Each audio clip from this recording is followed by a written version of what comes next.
ప్రపంచంలో ఇంత పెద్ద ఎత్తున అబద్ధాలు చెప్పేటువంటి నాయకుడు ఒక రాష్ట్రంలో ఒక దేశంలో ఉన్నాడనంటే ఆ చంద్రబాబు నాయుడు గారు అని చెప్పి దానికి ఇవ్వాలి గిన్నీస్ బుక్ చంద్రబాబు నాయుడు గారికి.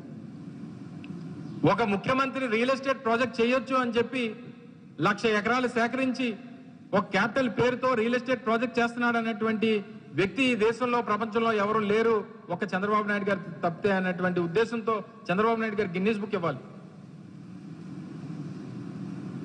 అని ఈ గిన్నీస్ బుక్లు ఈ రెడ్ బుక్లు లాస్ట్ 2.5 సంవత్సరాల నుంచి అయితే రెడ్ బుక్ లేకపోతే గిన్నీస్ బుక్.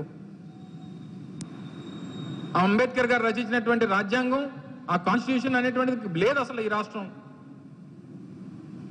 ఒక్క నిజం చెప్పినటువంటి సందర్భం లేదు చంద్రబాబు నాయుడు గారు.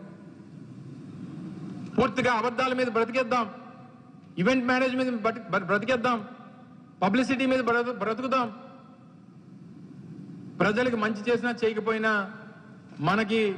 మనం చేయకపోయినా మంచి చేశామని చెప్పేటువంటి 4 పేపర్లు ఉన్నాయి, 3 ఛానల్స్ ఉన్నాయి. అవి ఉన్నంత వరకు మనకేం డోకా లేదు అనేటువంటి అభిప్రాయంతో ఈరోజు చంద్రబాబు నాయుడు గారి తాలూకా వ్యవస్థ అంతా కూడా నడుస్తూ ఉంది. ఈ 2.5 సంవత్సరాల్లో ఏం మిగిలింది ఈ రాష్ట్రానికంటే చంద్రబాబు నాయుడు గారి రెడ్ బుక్, చంద్రబాబు నాయుడు గారి గిన్నీస్ బుక్, చంద్రబాబు నాయుడు గారి ఫేస్బుక్. ఇంతకు మించి ఈ రాష్ట్రానికి ఈ 2.5 సంవత్సరాల్లో ఏమీ లేదు. 99 పైసలకి భూములు అన్నాడు. సొంత ఇంట్లో వ్యక్తి విశాఖపట్నంలో 5,000 కోట్ల రూపాయల భూమిని కబ్జా చేస్తే ప్రభుత్వం స్పందించదు, తిరిగి వెనకేసుకొచ్చేటువంటి కార్యక్రమం చేస్తుంది.